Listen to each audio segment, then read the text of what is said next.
En esta mañana tenemos que volver otra vez nuestros ojos al libro del Apocalipsis. Estamos estudiándolo, precioso libro, nos hará mucho bien este año y nos toca en esta mañana hablar sobre la tercera de las iglesias a las cuales el Señor escribe, que es la iglesia en Pérgamo.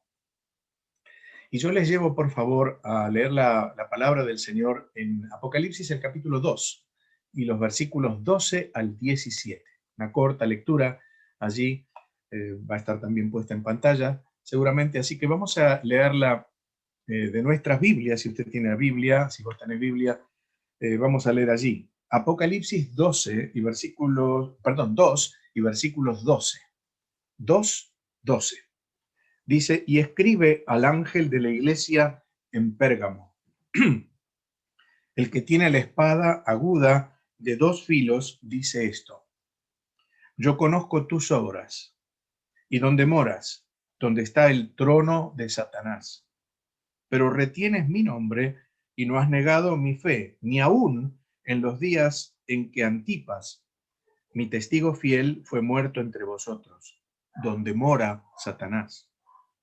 Pero tengo unas pocas cosas contra ti, que tienes ahí a los que retienen la doctrina de Balaam, que enseñaba a Balac a poner tropiezo ante los hijos de Israel, a comer de cosas sacrificadas a los ídolos y a cometer fornicación. Y también tienes a los que retienen la doctrina de los nicolaitas, la que yo aborrezco. Por tanto, arrepiéntete, pues si no vendré a ti pronto y pelearé contra ellos con la espada de mi boca. El que tiene oído, oiga lo que el Espíritu dice a las iglesias. Al que venciere, daré a comer del maná escondido y le daré una piedrecita blanca y en la piedrecita escrito un nombre nuevo, el cual ninguno conoce sino aquel que lo recibe. Las cartas a las 7 iglesias constituyen la visión que el Señor tiene de ellas y el mensaje a ellas, y estas 7 son la representación de las iglesias del Señor de todos los tiempos. Siempre hubo iglesias como la de Éfeso, como la de Esmirna, Pérgamo, etcétera, como la de la Odisea. Aún hoy, en este tiempo, después de 2000 años de historia de la iglesia. Por eso, las cartas a las 7 iglesias tienen hoy la misma vigencia que hace 20 siglos atrás. Hoy nos toca entonces considerar esta tercera carta, la iglesia de Pérgamo. Y esta carta tiene un mensaje directo del Señor Jesús para nosotros, para nuestra iglesia, para hoy, para cada uno de nosotros, para quienes, dice la Biblia, han alcanzado los fines de los siglos. Es el Señor el que escribe estas cartas, así que debemos oírlo con mucha atención. Podemos distinguir 4 cosas, como en todas las cartas, 4 puntos, y yo solamente voy a ceñirme a ellos muy brevemente en esta mañana. En primer lugar, la presentación de Cristo el Señor. En segundo lugar, la iglesia con sus virtudes y sus defectos. En tercer lugar, la recomendación del Señor. Y en cuarto lugar, la promesa a los vencedores. Comencemos pues con la presentación del Señor. La podemos quitar la placa y así puedo estar en contacto con los hermanos. En el versículo 12, el Señor se presenta y es una presentación muy breve. Solamente dice, el que tiene la espada aguda de 2 filos. En el mundo romano, esta frase era muy bien entendida por aquellos que recibieron la carta. El ejército de Roma usaba 2 clases de espadas. Una corta, se llamaba la majaira, como la que se menciona en Efesios capítulo 6 y versículo 17. Recuerdan, allí la armadura del cristiano se menciona la espada del Espíritu. Era la espada corta, pero tal vez defensiva. Pero la otra es la espada larga. Y la espada larga, que se llamaba la jronfaia, larga y ancha, con doble filo, era un arma verdaderamente mortal, sin duda, la que se menciona en nuestro pasaje. En el capítulo 1 y versículo 16, vemos esta misma arma en la visión de Cristo, el Cristo glorioso, de la visión de Juan, y dice que allí salía de su boca una espada aguda de 2 filos. es esta misma espada larga, ofensiva, para luchar y para doblegar al enemigo. En el capítulo 19 y versículo 15 la encontramos otra vez, la misma palabra, donde Juan ve al Cordero de Dios, al Verbo de Dios, como Rey de Reyes, como Señor de Señores, y allí dice que está seguido por los ejércitos celestiales sobre caballos blancos, y de su boca salía una espada aguda para herir con ella a las naciones y regirlas con varas de hierro. Es decir, para imponerse sobre todos sus enemigos y vencerlos. Allí está el Señor, el conquistador, el príncipe de paz. Sin embargo, el Señor glorioso, que vence, que reina, que domina a todos, el soberano Señor. No hace falta más que sus palabras para derrotar a sus enemigos. Porque fíjense que en Hebreos capítulo 4 y versículo 12 se menciona la espada otra vez y dice que la palabra de Dios es viva o viviente y eficaz, como espada de doble filo, en este caso es la corta, que penetra hasta lo más íntimo de la persona y examina los pensamientos, las intenciones, es decir, los deseos del corazón del hombre. Así es el Señor que envía esta carta, glorioso, poderoso, infalible, cuya palabra es eficaz para juzgar, para redimir o para condenar. Siempre es así. Su palabra es consuelo y fortaleza o es juicio y destrucción. Qué importante para nosotros, los que somos del Señor, la palabra suya, la Biblia en nuestras manos. Por cierto que es viva, o mejor, como decíamos, viviente, que da vida, que da aliento, que da valor para los momentos difíciles de nuestra existencia humana. El salmista decía, vivifícame con tu palabra, es decir, dame vida con tu palabra. Y eso es lo que necesitamos diariamente, permanentemente, que el Señor, sobre todo en estos tiempos de dificultad, nos dé vida por su palabra. Aliéntese, hermano, aliéntate. La palabra del Señor tiene un mensaje poderoso de vida para nosotros. Y en los momentos más difíciles de la vida, los momentos de prueba, de necesidad, de angustia inclusive, de lágrimas, la palabra del Señor es viviente. Es la palabra del Dios vivo que llega a nuestras almas. Pero también es la palabra que juzga. Es la palabra que llega, que penetra. Y dice la Escritura, no hay cosa creada que no sea manifiesta en su presencia. Antes bien, todas las cosas están desnudas y abiertas a los ojos de aquel a quien tenemos que dar cuenta. Y cuánto temor también nos deben producir estas palabras. Así que, hermanos, que seamos sensibles a ellas y guardemos la santidad en el temor de Dios. Es posible que estés pasando momentos de prueba, momentos difíciles en tu vida. Tienes un precioso recurso, la palabra de Dios. Lee tu Biblia. No dejes de leerla, aun cuando no tengas deseos. Léela. Tal vez tengas necesidad de corrección por alguna cosa en tu vida. Y la palabra del Señor también corrige, porque es espada de doble filo.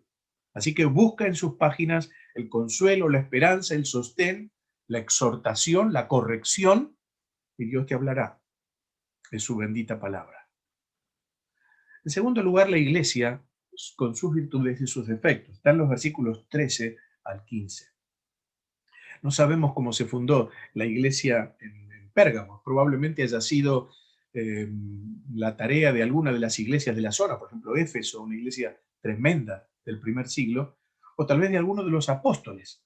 Lo que sabemos es que allí estaba, en Pérgamo, en una ciudad muy particular y muy importante, una ciudad ilustre e ilustrada. ¿Por qué digo ilustre? Porque era una ciudad capital, la capital del Asia Menor, lo que hoy es Turquía, era Pérgamo. Pero también era ilustrada porque además de ser rica y poderosa, se cultivaba el arte y las ciencias en aquella ciudad. Había una biblioteca, nos dice la historia, que tenía más de 200.000 volúmenes. Y fíjense que los volúmenes no eran como ahora. Ahora tenemos libros digitales que ni siquiera ocupan lugar. En aquel momento eran rollos, tremendos rollos de vitela, de papiro o de pergamino.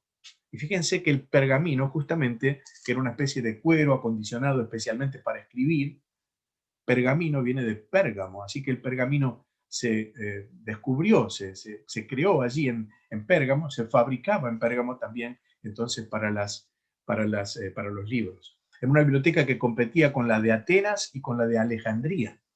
Así que era una muy importante ciudad y muy culta. Pero además era una ciudad sumamente idólatra. Allí se adoraba a Esculapio. Esculapio era el dios de la medicina, que estaba representado por una serpiente. Todavía hoy, en la medicina, en los medicamentos, en algunos laboratorios se ve una serpiente colgada de una especie de cruz, de un asta. Bueno, era el símbolo de Esculapio, el dios de la medicina. También se adoraba a Venus. Venus era la diosa de la fertilidad. Por supuesto, con las consecuentes prácticas de prostitución sagrada, de cultos llenos de corrupción moral. Pero también en Pérgamo se había levantado un trono al dios Zeus. Zeus o Júpiter era el padre de todos los dioses. Y allí entonces le habían levantado un tremendo altar. Y además existía el culto al emperador. El emperador se consideraba divino. Así que se le levantaba un templo y se le adoraba. Y se le decía esto: es el Kyrios, que en griego significa es el Señor. El emperador era el Kyrios. Ahora lo importante que el Señor está diciendo aquí en el versículo 13, yo conozco tus obras. En otras palabras, yo sé quién eres, yo sé lo que haces. Aquel que tiene, la Biblia dice en Apocalipsis 1, ojos como llama de fuego, conoce a cada uno de sus redimidos y a cada uno de sus iglesias. Te conoce, me conoce, conoce nuestra congregación, nuestra iglesia, sabe quiénes somos, sabe qué hacemos, sabe qué sentimos, lo sabe en la intimidad. Él te conoce, Él me conoce profundamente, totalmente, más que yo a mí mismo. La Biblia dice, conoce el Señor a los que son suyos, y es verdad. Y notamos que dice acá, yo conozco dónde moras, dónde está el trono de Satanás. Qué impresionante esta expresión. En la carta anterior a Esmirna, uno lo puede leer, allí dice la Escritura que estaba la sinagoga de Satanás. Un lugar donde se decía leer las Escrituras, obedecer a Dios, pero era todo lo contrario. Se resistía a la verdad y se creía la mentira. Pero ahora en Pérgamo está el trono de Satanás. Y al final del versículo 13 dice, donde mora Satanás. Ahora, trono habla de poder, ¿cierto?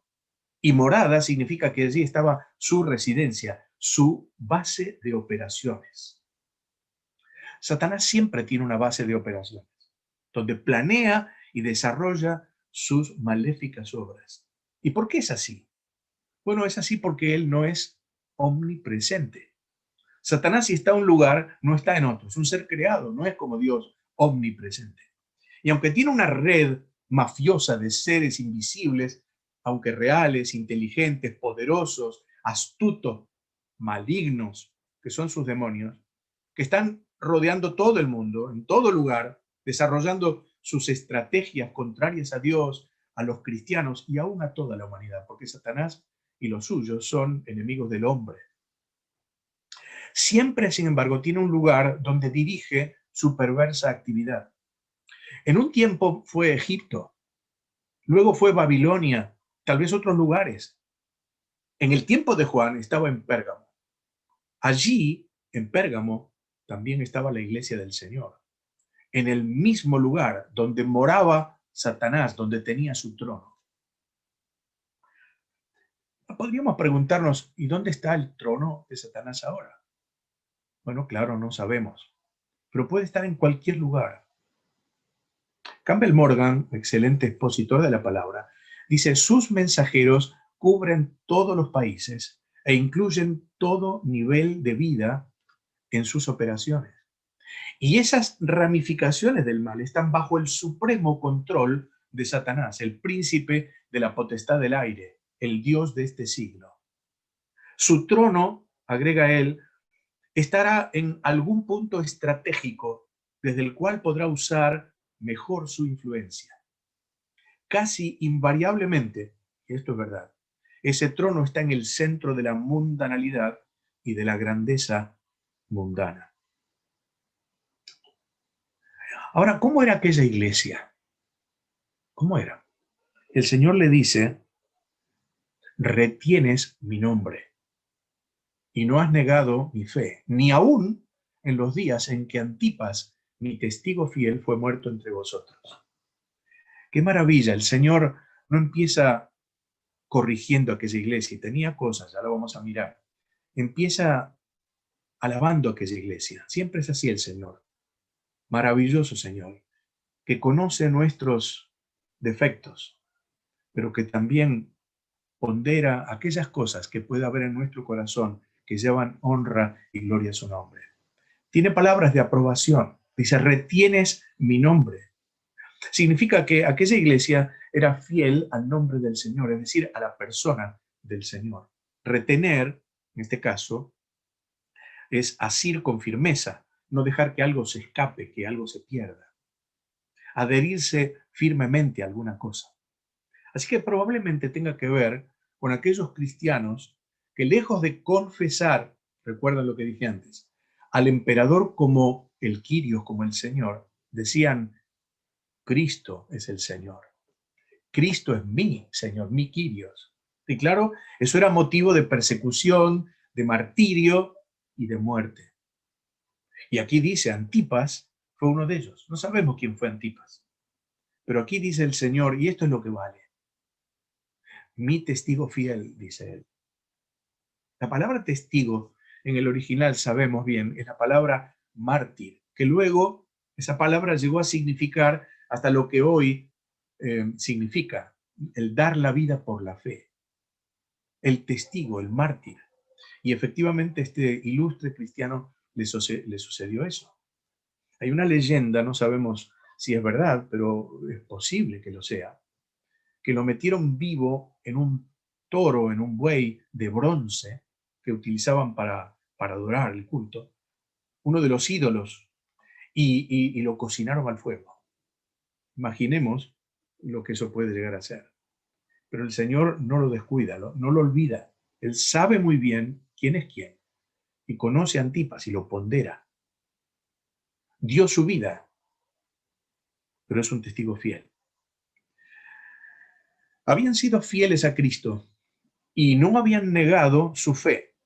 Dice acá, no has negado mi fe. Si entendemos fe como doctrina, que es uno de los conceptos de la palabra fe, esto significa que habían sido fieles a la palabra de Dios.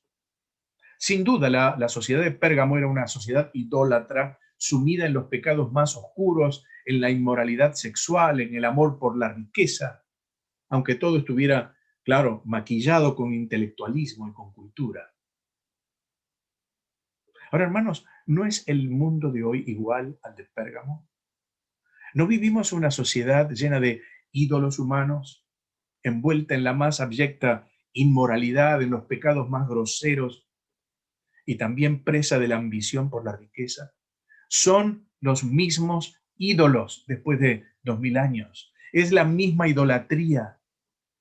Y en medio de ella, como Pérgamo, en medio del trono de Satanás, de la morada de Satanás, está la iglesia del Señor. La pregunta es si somos como la iglesia en Pérgamo, fieles al nombre del Señor, dignos de ser llamados cristianos, testigos de Él, obedientes a la doctrina de la Biblia, o tal vez nos parecemos al mundo en sus actos y en sus ambiciones. Solo pensar, solo vivir para lo de abajo, solo tener metas de aquí abajo, y no la meta principal, que es amar al Señor y servir al Señor. Notemos que después de destacar las virtudes de aquella iglesia, el Señor se va a ocupar también de sus defectos. Por eso en el versículo 14 aparece la primera palabra, pero. Dice, pero tengo unas pocas cosas contra ti. Estoy en desacuerdo con algunas cosas que haces, dice el Señor. No me gustan, no me agradan, no las apruebo. Es más, las aborrezco, las detesto. ¿Y qué cosas? Bueno, dice aquí que ahí tienes a los que retienen la doctrina de Balaam. Ahí tienes o tienes ahí significa que estaba dentro de la iglesia. Estaban como un tumor, como un cáncer maligno dentro de la congregación, algo que iba a terminar dañando y hasta mortalmente podía dañar a aquella congregación. Efectivamente, en la iglesia había quienes retenían firmemente el nombre del Señor y eran fieles a Él, pero también quienes retenían del mismo modo una mala doctrina, absolutamente contraria a la palabra de Dios y a la voluntad de Dios. En este caso, la doctrina de Balaam. Lo peor es que la toleraban, que no le daban trascendencia, diríamos, que no les importaba, tal vez por demostrar amor hacia los hermanos, algo desviados, hacia los falsos maestros, lo soportaban sin darse cuenta que eso iba a ser fatal para ellos. Doctrina de Balaam. ¿Y qué es esto? Bueno, deberíamos recordar algo de la historia de Israel cuando en su travesía por el desierto y debiendo pasar por Moab, el rey de aquella nación, enemiga de Israel, por supuesto, que se llamaba Balac, contrató por dinero a Balaam, un profeta falso. Y lo hizo para que Balaam maldijera al pueblo de Dios. Bueno, Balaam no pudo hacerlo porque Dios se lo impidió muchas veces y de diferentes maneras. No podemos entrar aquí, pero conocemos la historia y es muy interesante podríamos volver allí, números 23, 24, etc. Hasta que Balaam encontró el método para maldecir, para arruinar al pueblo de Dios. Dice en el versículo 14, enseñaba, aquí en nuestro pasaje, a Balac a poner tropiezo ante los hijos de Israel, a comer de cosas sacrificadas a los ídolos y a cometer fornicación. Efectivamente, en Números 24, Balaam le parece decir, o parece que le dijera a Balac, no te preocupes, yo no puedo maldecir a Israel, pero hay una forma de hacerles daño, que se mezclen con las mujeres de Moab. Ellos no pueden tomar mujeres paganas, se lo prohíbe la ley. Pero si ellas los seducen, ellos van a caer. Tú no vas a poder, Balac, tú no vas a poder derrotarlos con tu ejército. Pero un puñado de jovencitas sí van a poder. Luego los hombres de Israel aprenderán a adorar a tus dioses y finalmente perderán su identidad. Y hemos logrado lo que queríamos. Y dice Números 25:1 estas palabras. Moraba Israel en Sittim. Y el pueblo empezó a tener relaciones ilícitas, inmorales, con las mujeres de Moab, las cuales invitaban al pueblo a los sacrificios de sus dioses. Y el pueblo comió y se inclinó a sus dioses. Esa es la doctrina de Balaam. Mezcla con el mundo, identificación con sus costumbres, abandono de Dios. Ahora, ¿no es lo que Satanás procuró y aún procura hacer con los cristianos? Si hay algo que afecta enormemente a la iglesia del Señor, es la identificación con el pensamiento, con las costumbres, con la forma de ser del mundo. Fornicación, inmoralidad sexual, pero ni siquiera llegar a eso. Mezclarse con el mundo en sus costumbres, en sus conceptos, en sus tendencias. Oírlos, leerlos.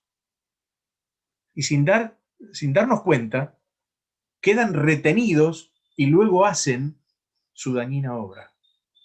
Hermanos, nos cuidamos de la pandemia, cuidemos nuestra mente del mundo.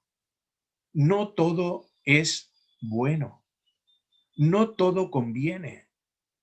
Así como ponemos un barbijo en nuestras bocas y nariz para no contaminarnos con el virus, pongamos un barbijo espiritual, un filtro en la televisión, en las películas, en las lecturas, por amor al Señor y por amor a nuestra alma también.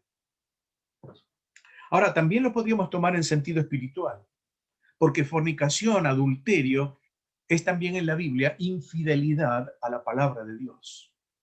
Mezcla con doctrinas liberales, modernas, más abiertas, más actuales. Fíjense que el mundo tiende a la unidad espiritual. Se habla de una religión unida y al final llegará porque está en la palabra de Dios. Ahora, eso suena muy bien a los oídos del hombre natural. Por supuesto, al fin de cuentas dicen somos todos hijos de Dios. Y lo que nos une es el amor. Interesante, fascinante, ¿verdad? Ahora, ¿es eso lo que dice Dios? Leo en 2 Corintios capítulo 6, no os unáis en yugo desigual con los incrédulos, porque ¿qué compañerismo tiene la justicia con la injusticia? ¿Y qué comunión la luz con las tinieblas? ¿Y qué concordia Cristo con Belial, con Satanás? ¿O qué parte el creyente con el incrédulo? ¿Qué acuerdo hay entre el templo de Dios y los ídolos? Porque vosotros sois, dice el apóstol, el templo del Dios viviente, como Dios dijo, habitaré y andaré entre ellos y seré su Dios y ellos serán mi pueblo. Y notemos lo que dice ahora. Por lo cual, salid de en medio de ellos y apartaos, dice el Señor, y no toquéis lo inmundo, lo impuro, y yo os recibiré. Déjenme decir que Dios no es un Dios de inclusión, sino de exclusión. Aunque esto sea contrario al pensamiento del hombre, a la lógica humana. Pero como lo absurdo de Dios es más sabio que los hombres, como dice la Biblia, la iglesia del Señor significa los llamados afuera. ¿Afuera de qué?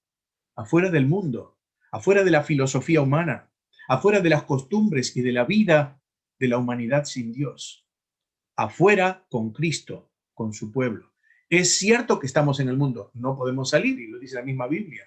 Y es el lugar para dar testimonio de los demás. No es estar en un convento, en un monasterio, recluidos, o en una ciudad, como a algunos les parece bien.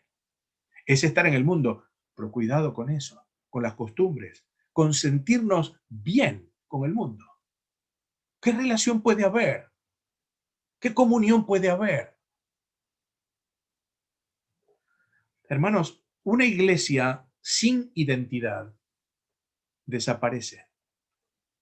Lo hemos visto más de una vez en nuestra vida y es lo que ocurre al mundo evangélico de hoy. Cuidado con la mezcla. Pero volvamos a la historia de Balaam por un momento. ¿Cuál fue el resultado de aquella mezcla entre el pueblo de Dios y las mujeres paganas de Moab? Dice Números 25:3. El furor del Señor se encendió contra Israel. ¿Qué hizo Dios? Mandó una peste al pueblo. Y el versículo 9 concluye diciendo, y murieron aquella plaga 24.000 de Israel. La doctrina de Balaam dio resultado. Lo peor es que sigue dándolo hoy en día. Muchas iglesias han sido, son y serán destruidas justamente por falta de identidad, por mezcla con las costumbres y las doctrinas humanistas relativas, en definitiva mundanas. Pero aquella iglesia, tengo que abreviar, aquella iglesia también tenía una doctrina herética, otra doctrina herética, que eran los nicolaitas. También había ocurrido en Éfeso, pero allí los detestaban. En Pérgamo los recibían y aceptaban que permanecieran entre ellos manteniendo su falsa doctrina. Esto era lo peor. Ahora, tampoco se sabe bien lo que aquella secta enseñaba, pero seguramente tenía que ver con algo parecido a lo de Balaam, una aceptación y una permisión de conceptos y prácticas mundanas, es decir, de concesiones de la vida pagana en que vivían. Hacer lo que querían, sin sujetarse a la palabra, ni tampoco a los ancianos de la congregación. Tener compromisos con pensamientos ajenos a la palabra de Dios, que naturalmente derivaban en conductas livianas, pecaminosas, exentas de todo temor a Dios y de toda santidad práctica y real. ¿Qué hacía la iglesia en Pérgamo? En vez de disciplinar Nos recuerda la de Corinto también, ¿verdad? En capítulo 5. En vez de disciplinar, como enseña la Biblia, a los que enseñaban la doctrina errónea, la permisión de conductas inmorales, mundanas, confundiendo y desviando a los hermanos, y a los que Dios le llama perversos, lo toleraban y les permitían seguir en comunión con la iglesia. Tal vez no pretendían estos falsos maestros destruir a la iglesia, pero presentaban una versión modernizada, ayornada, como decimos, de la doctrina. Cuidado, hermanos. Nada es más peligroso que las medias verdades. Nada. Toda secta llamada cristiana, entre comillas, se basa en medias verdades. Y hoy en día, el evangelismo, y también lo pongo entre comillas, las iglesias ortodoxas en doctrina, conservadoras, están deslizándose por un tobogán de conceptos livianos, aceptando con un pretendido amor hacia las personas, cosas que la Biblia condena abiertamente. Nada es más peligroso que el amor divorciado de la verdad. Cuidémonos de lo que oímos, aunque nos parezca muy moderno y humanamente lógico. Contrastémoslo siempre con la palabra de Dios, porque si es novedad, como se dice, no está en la palabra. Y si está en la palabra, no es novedad. Tercer lugar, la recomendación del Señor. Versículo 16. Dice, por tanto, arrepiéntete. El pedido del Señor es este, arrepiéntete. Les exige un cambio de actitud. Dejar esas doctrinas y esas prácticas decididamente, totalmente. Y les da una advertencia. La advertencia es muy seria. Dice, si no lo haces, voy a intervenir rápidamente y voy a pelear contra ellos. No con toda la iglesia, contra ellos. Con la espada de mi boca. Cuando el Señor, hermanos, interviene en una iglesia indolente que tolera el pecado, muchas veces lo hace en forma muy drástica. Ustedes recuerdan a Corinto. En Corinto sucedió, y dice la Escritura, algunos están enfermos, otros debilitados y otros duermen, es decir, murieron. La palabra de Dios nos dice que Dios es fuego consumidor. No podemos jugar con él, porque además la Biblia dice horrible cosa. Lo decimos con mucho temor. Así como hablamos del amor y la misericordia del Señor, tan ponderable, tan maravillosa. Hablamos también del juicio del Señor. Dice, horrible cosa es caer en las manos del Dios vivo. Ustedes me dirán, ¿esto para quién es? Para los creyentes. Fue escrito para cristianos. Dice el Señor, voy a venir y voy a pelear contra los que enseñan estas doctrinas erróneas con la espada de mi boca. ¿Tenemos dudas sobre el final de ellos? Bueno, guárdenos el Señor. ¿Serán o serían creyentes estos falsos maestros? Es posible que sí, porque estaban dentro de la iglesia.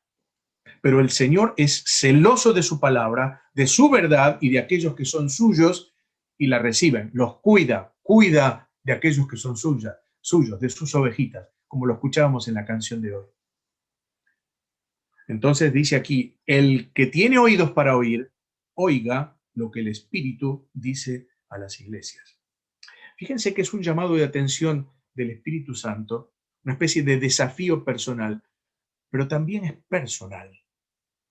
Personal, dice, el que tiene oídos para oír, oiga. Es en singular. No es una decisión meramente colectiva o por decreto, es personal y surge del convencimiento, de la persuasión de una mente y corazón deseosos de obedecer a la palabra de Dios y al Señor y a su voluntad, cueste lo que cueste. Hermanos, no es popular mantenerse fiel a la palabra de Dios. No atrae a multitudes. Es más atrayente la mezcla con el mundo y adoptar novedades atrayentes. Pero el mundo es un concepto adverso al Señor y adverso a su palabra. El mundo significa criterios mundanos, tendencias mundanas, costumbres mundanas, música mundana, ideas, estrategias mundanas, aún para evangelizar. La Biblia dice, el que ama al mundo, el amor del Padre no está en él. ¿Por qué?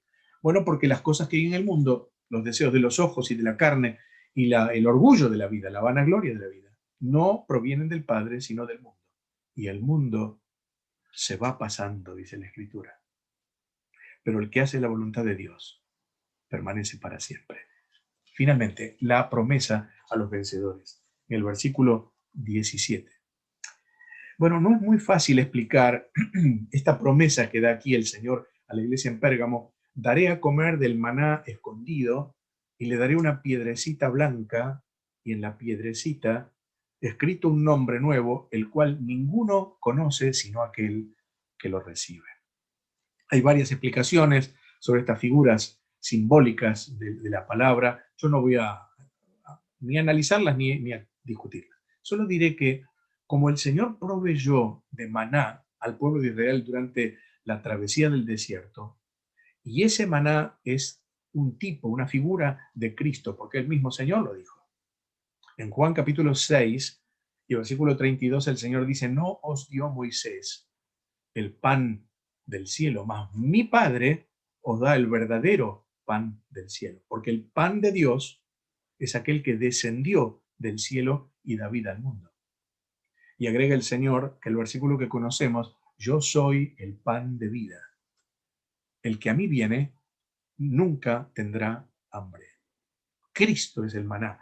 Pero acá dice el maná escondido. Y hermanos, Cristo es el maná escondido para el mundo, pero no para los suyos.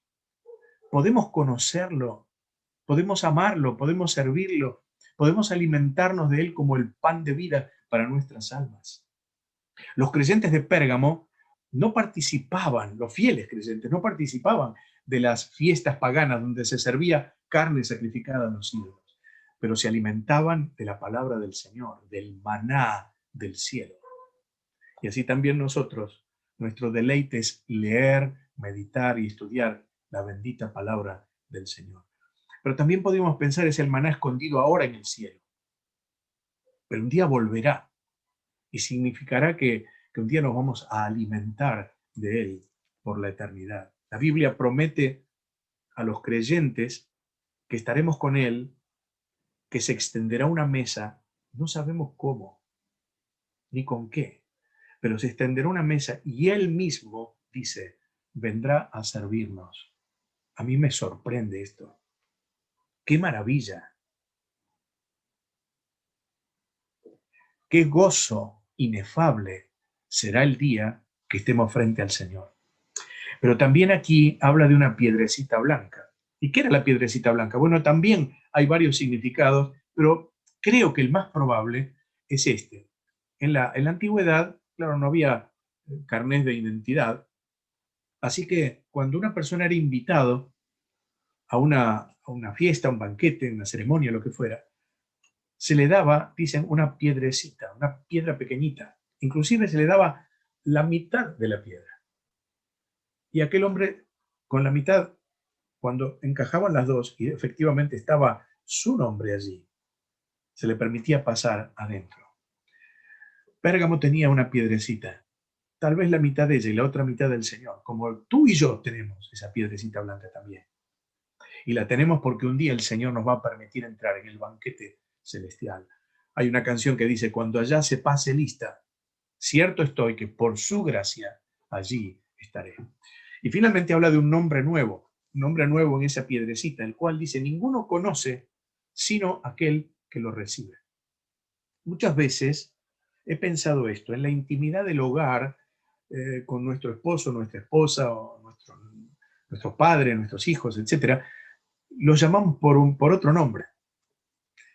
Chiqui, Pipi, Peti, Gordi, en fin, esos nombres que nos conocemos y están dentro de la intimidad del hogar. Nadie conoce, lo conocemos entre nosotros, es una especie de un símbolo que tenemos entre nosotros, una contraseña.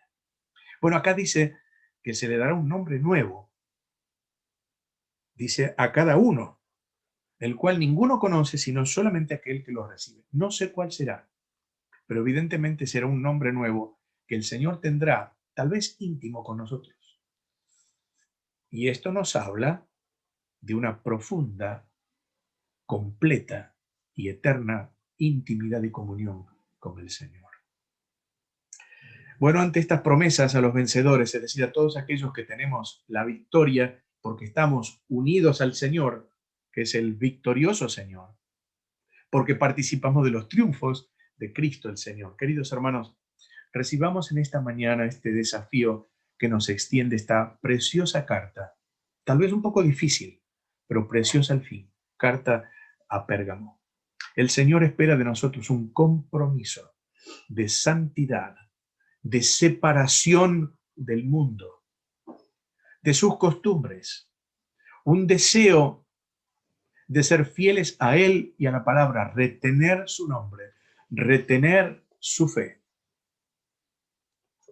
Ahora tal vez tengamos que confesar algunas cosas en nuestro corazón en esta mañana.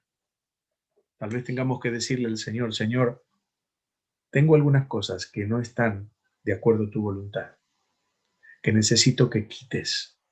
No quiero que vengas a mí con el juicio de la espada tuya para mi vida. Quiero que me limpies. Quiero que renueves mi fe. Quiero ser fiel. Y aunque esté morando, viviendo en lo que es el trono de Satanás, ayúdame a ser victorioso con tu poder y con tu gracia. Dios bendiga a nuestra iglesia. Oremos por la iglesia del Señor, cada una, la nuestra en particular, para que Dios nos ayude a ser fieles en este tiempo difícil que estamos viviendo, para la gloria del Señor, para la bendición de muchos y también para la bendición de todos aquellos que la componemos. Que sea así. Amén. 10,000 ojos hoy han visto tu poder,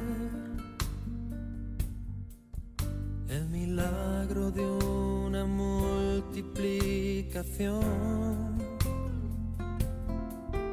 Hoy tus manos han saciado toda mi necesidad, pero mi alma anhela más de tu presencia. No quiero ser de los 5,000 que disfrutan del milagro. Prefiero ser de los 12 que recogen los pedazos y pasar la noche en vela, juntos sobre un mar de seda, conversar con el maestro hasta el alba. Sé que hay 12 cestas más de provisión y tus ojos aún me miran con amor. Yo no quiero regresar como aquella multitud. Déjame ser un discípulo, Señor. Oh, no quiero ser de los 5,000 que disfrutan del milagro.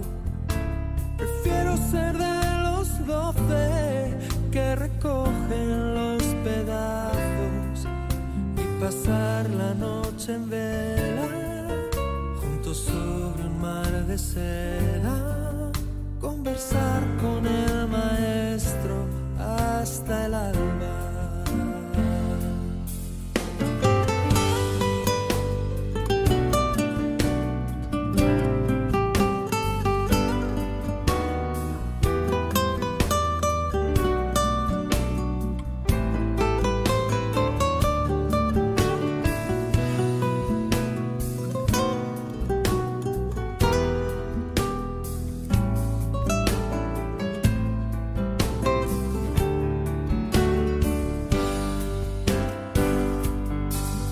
Ya no quiero solo recibir tu pan, mi alma quiere conocerte de verdad, habitar en tu presencia, despertarme junto a ti, para que sea formada en mí tu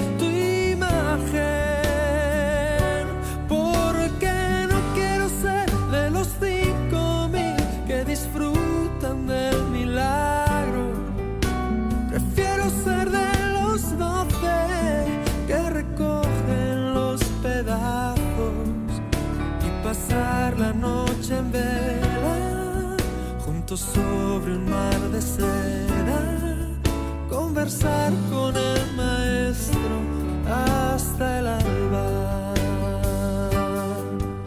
conversar con el maestro hasta el alba, conversar con el